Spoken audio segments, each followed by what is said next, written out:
हमारी मांग है कि जो हमारे युवा भाई हैं जो बेरोज़गार हैं, हमें आपको मालूम है कि अच्छी तरह जब ये भाजपा की सरकार आ रही थी उस टाइम इन्होंने कहा था कि बेरोज़गार युवाओं को 2 करोड़ रोज़गार हम प्रतिवर्ष देंगे, लेकिन इन्होंने अपना वादा पूरा नहीं किया। सर, मुख्य मांग ये है कि ये सरकार एक भ्रष्ट सरकार है, जहाँ पर आप कोई भी ईंट पत्थर हटाओगे तो भ्रष्टता में लिप्त सरकार है। मोदी सरकार का 1.0, 2.0 और अब 3.0 जो कि मेरे हिसाब से और भ्रष्ट होने जा रहा है कि सारी भ्रष्टाचार की हदें पार कर देगी ये सरकार। आज हमारा देश की स्थिति, आर्थिक स्थिति इतनी खराब हो गई है, पूरे वर्ल्ड में हम पिछड़ते जा रहे हैं और अगर यही हालत रहा तो और भी ज़्यादा पिछड़ेंगे, क्योंकि एक ही आदमी के पीछे पूरी सरकार लगी हुई है।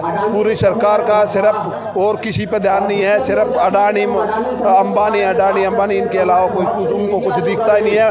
हिंडनबर्ग की नई रिपोर्ट को लेकर कांग्रेस आज देश भर में प्रदर्शन कर रही है। इस वक्त मैं जंतर मंतर पर मौजूद हूँ और यहाँ भी देखिए कि सैकड़ों की संख्या में कांग्रेस कार्यकर्ता आज हिंडनबर्ग की जो नई रिपोर्ट आई है उसको लेकर यहाँ जोरदार विरोध प्रदर्शन कर रहे हैं। साथ में बेरोजगारी, महंगाई जैसे तमाम मुद्दों को लेकर आज कांग्रेस जंतर मंतर पर हल्ला बोल कर रही है। कुछ हमारे साथ यहाँ पर जो है कांग्रेस कार्यकर्ता हैं, इनसे बातचीत करेंगे कि करके तमाम कार्यकर्ता आज यहाँ पर महंगाई, बेरोजगारी, हिंडनबर्ग की नई रिपोर्ट को लेकर जो है सरकार पर हमला बोल रहे हैं। सर, क्या नाम है? मैं ओमदत्त यादव हूँ, पूर्व जिला अध्यक्ष नजफगढ़ जिला से। जी, आज सर जंतर मंतर पर आप लोग आए हैं, प्रदर्शन कर रहे हैं, क्या मांग कर रहे हैं? हमारी मांग है कि जो हमारे युवा भाई हैं जो बेरोज़गार हैं, हमें आपको मालूम है कि अच्छी तरह जब ये भाजपा की सरकार आ रही थी उस टाइम इन्होंने कहा था कि बेरोज़गार युवाओं को 2 करोड़ रोज़गार हम प्रतिवर्ष देंगे, लेकिन इन्होंने अपना वादा पूरा नहीं किया। आज हमारे युवा जब रोज़गार मांग रहे हैं, चारों तरफ आवाज़ उठ रही है, तो आप लोग देख रहे हैं कि इन्होंने कोई मदद की उनका आश्वासन नहीं दिया जा रहा है। और जो एग्ज़ाम सरकारी नौकरियों में होते हैं उनमें हेरा फेरी हो रही है, उसका भी पर्दाफाश हो रहा है। अगर वो प्रदर्शन युवा भाई हमारे करते हैं तो लाठीचार्ज हो रहा है। तो हम कहना चाहते हैं कि जो भाजपा सरकार है ये झूठ बोल रही है। कांग्रेस पार्टी एक ऐसी पार्टी है जो हमेशा युवा के साथ खड़ी रही है। भ्रष्टाचार भी चरम सीमा पर है। भ्रष्टाचार के खिलाफ हमारे राहुल गांधी नेता लड़ रहे हैं, हमारे देवेंद्र यादव जी लड़ रहे हैं, हमारे अजय माकन जी लड़ रहे हैं और हमारे कांग्रेस के हर कार्यकर्ता आज लड़ रहा है। पूरा युवा जो बेरोजगार है वो हमारे साथ खड़ा है, महिला शक्ति हमारे साथ खड़ी है और हमें अच्छी तरह मालूम है जो जंतर मंतर पर जो प्रदर्शन हो रहा है ये जरूर कामयाब होगा और उनके गुरे बैंगे सरकार की हम कान खोलना चाहते हैं कि इसकी तरफ ध्यान दें। जी, आपका क्या नाम है सर? राम शर्मा। सर, क्या कुछ कहना चाहेंगे आज प्रदर्शन में? देश में बेरोजगारी बहुत है, बेरोजगारी कम करने के लिए कांग्रेस को एक बार रिपीट लाना पड़ेगा। बीजेपी ने जितने भी अपनी स्कीम्स निकाली वो सारी फ्रॉड है। कांग्रेस को दोबारा ला के ही और देश को आगे बढ़ाया जा सकता है। यहाँ पर देखिए कि तमाम कार्यकर्ता कांग्रेस के जो है यहाँ पर प्रदर्शन करते हुए नजर आ रहे हैं। कुछ और कार्यकर्ताओं से भी हम बातचीत करेंगे। यहाँ महंगाई, बेरोजगारी, तमाम जो मुद्दे हैं, नई रिपोर्ट जो हिंडनबर्ग की आई है उसको लेकर भी यहाँ पर जो है प्रदर्शन कर रहे हैं। कुछ और कार्यकर्ता इनसे बातचीत करेंगे। सर, हिंडनबर्ग की जो नई रिपोर्ट आई है उसको लेकर लगातार आप लोग प्रदर्शन कर रहे हैं, मांग कर, आज पूरे देश में फिर प्रदर्शन किया जा रहा है। क्या मांग है इसमें, क्या मुख्य मांग है? सर, मुख्य मांग ये है कि ये सरकार एक भ्रष्ट सरकार है, जहाँ पर आप कोई भी ईंट पत्थर हटाओगे तो भ्रष्टता में लिप्त सरकार है। मोदी सरकार का 1.0, 2.0 और अब 3.0 जो कि मेरे हिसाब से और भ्रष्ट होने जा रहा है कि सारी भ्रष्टाचार की हदें पार कर देगी ये सरकार। हम मांग करते हैं सरकार से कि ये जेपीसी की गठन करे, एक प्रॉपर जांच होनी चाहिए, जिससे कि अक्सर ये सरकार भागती रहती है और बचती रहती है। जिस तरीके से जो नई रिपोर्ट आई है हिंडनबर्ग की उसको लेकर सरकार की तरफ से, बीजेपी की तरफ से कहा जा रहा है कि इसके पीछे साजिश है और देश में आर्थिक अस्थिरता, अराजकता फैलाने की कोशिश की जा रही है कांग्रेस और विपक्ष की तरफ से। सर, ये मोदी साहब के पास जब कोई काम उनसे नहीं होता तो उनको 4 बहाने होते हैं कि ये सब कांग्रेस कर रही है, विपक्ष कर रही है। जनता खुद जानती है कि आज देश के जितने भी एयरपोर्ट हैं, शिप पोर्ट हैं, सब कुछ अदानी को दिए जाते हैं, अंबानी को दिए जाते हैं।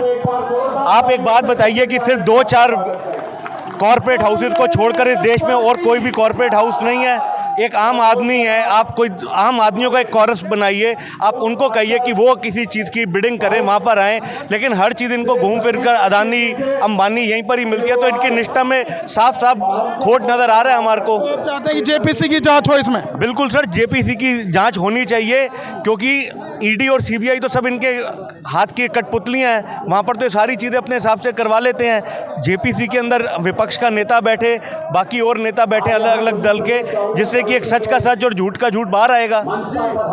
इसमें कौन कौन से आज मुद्दे हैं जिसको लेकर देश भर में प्रदर्शन हो रहा है? एक तो हिंडनबर्ग की रिपोर्ट है, और कौन कौन? जेबीसी जो सेबी ने पहले भी रिपोर्ट भेजी है कि भाई जैसे ऐसे उन्होंने जो अपना भ्रष्टाचार किया था, एक अडानी को कई हज़ार करोड़, जब उसके शेयर डाउन हो रहे थे तो उन्होंने अनलीगल तरीके से उनको फंड दे के उसको भाई सेबी ने उसको उस घाटे से बचाया, जिसके कारण आज हमारा देश की स्थिति, आर्थिक स्थिति इतनी ख़राब हो गई है, पूरे वर्ल्ड में हम पिछड़ते जा रहे हैं। और अगर यही हालत रहा तो और भी ज़्यादा पिछड़ेंगे, क्योंकि एक ही आदमी के पीछे पूरी सरकार लगी हुई है। पूरी सरकार का सिर्फ और किसी पे ध्यान नहीं है, सिर्फ अडानी अंबानी, इनके अलावा कोई उनको कुछ दिखता ही नहीं है। गरीब आदमी गरीब होता जा रहा है, अमीर आदमी अमीर बनता जा रहा है। जो ये रिपोर्ट आई है, सेबी की जो चेयरमैन है माधवीपुरी बुच, वो इस रिपोर्ट को निराधार बता रहे हैं। सर, ये रिपोर्ट बिल्कुल सही आई है। पूरी दुनिया भर में पता चल रहा है कि ये सरकार इतनी भ्रष्ट है। भ्रष्टाचार का जो सबसे बड़ा ठीकरा है, इन्हों को केवल हिंदू मुस्लिम गाय भैंस और मंदिर मस्जिद के अंदर उलझा के रख दिया है। बेरोजगारी और देश की जो उन्नति है उसको बिल्कुल प्रभावित कर दिया गया है। इन्होंने अपने अहंकार में SC ST OBC का हक मानना शुरू कर दिया है। ये इतनी भ्रष्ट सरकार है सर कि जो आज तक कांग्रेस ने बनाया था ये उसको केवल बेचने में लग रही है।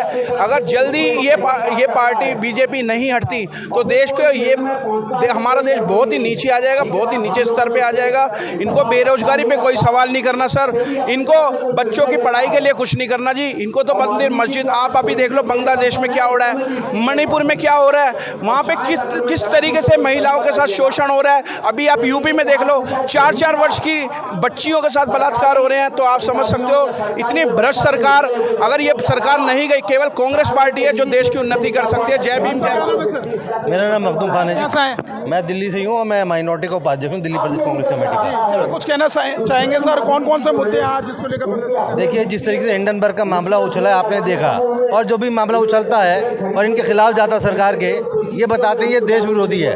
यानी अंबानी के खिलाफ कोई भी बात हो, अडानी के बाद कोई भी खिलाफ हो, वो देश विरोधी हो जाती है अगर हम आप उस बात को उठाएं। दूसरी बात मैं आपसे कहना चाहता हूँ, जिस तरीके से इन्होंने भ्रष्टाचारियों को अपनी पार्टी में बुलाकर और बिल्कुल साफ़ सुथरा बनाकर दिया है, हम आपके हमारे सामने हैं, चाहे वो कोई भी हो। आपने देखा आदर्श घोटाला जिस आदमी के ऊपर था उसे राज्यसभा भेज दिया गया, जिसके ऊपर इतने बड़े तमगे लगे थे कि जिसके ऊपर इन लोगों ने जगह जगह प्रदर्शन किया था, जिसका नाम हेमंत बिस्व शर्मा है, उसको मुख्यमंत्री बना देते हैं। मोदी जी कह रहे हैं कि जो भी भ्रष्टाचारी होगा वो बचेगा नहीं। हाँ, वो बचेगा नहीं, वो बीजेपी में आ जाएगा, उसे बीजेपी में लेके आएंगे, कोई भी नहीं बचेगा। इस बात की तो मैं तारीफ करता हूँ मोदी जी की कि एक भी आदमी जो भी भ्रष्टाचारी होगा वो बीजेपी में शामिल होकर साफ सुथरा कर देंगे उसको। वो जैसे गंगा में नहाकर सारे पाप धुल जाते हैं, बीजेपी में आकर सारे के सारे इनके जितने भी काले कारनामे, जितने भी भ्रष्टाचार है, सब धुल जाते हैं। वो आपके हमारे सामने। दूसरी बात मैं आपसे कहना चाहता हूँ, अग्निवीर में जिस तरीके से नौजवानों को बेवकूफ़ बनाया है, और नौजवान जो तैयारी करता है, देश में मर मिटने के लिए जज्बा होता है, उसे मालूम है मेरा जो फ्यूचर वो सिक्योर है। लेकिन जिस तरीके से 4 साल की उसकी सेवा कर दी, आपके हमारे सामने आदमी नौबीद हुए बैठा है। और जिस तरीके से इन्होंने बैकडोर से RSS के लोगों को IAS और IPS बनाने की कोशिश करी है। जब कांग्रेस ने इस पार्टी का इसका विरोध किया तो इन्होंने यू टर्न लिया, उसे दोबारा निरस्त कर दिया। तो देखिए, दिल्ली के जंतर मंतर पर हम पहुंचे थे और यहाँ तमाम कार्यकर्ताओं से बातचीत करी, और इनकी मुख्य मांग ये है कि जो हिंडनबर्ग की नई रिपोर्ट आई है उसकी जो जांच JPC से कराई जाए। साथ में यहाँ महंगाई और बेरोजगारी जैसे तमाम मुद्दों को लेकर जो है कांग्रेस कार्यकर्ता एक जोरदार विरोध प्रदर्शन कर रहे हैं। फिलहाल इस वीडियो में बस इतना ही, बाकी खबर देखने के लिए देखते रहिए पॉलिटिशियंस इंडिया न्यूज़। धन्यवाद। अगर आपको हमारा वीडियो अच्छा लगा तो हमारे चैनल को सब्सक्राइब करें, हमारी वीडियो को लाइक करें, शेयर करें और ऐसे ही देश की तमाम बड़ी खबरों के लिए जुड़े रहें पॉलिटिशियंस इंडिया के साथ।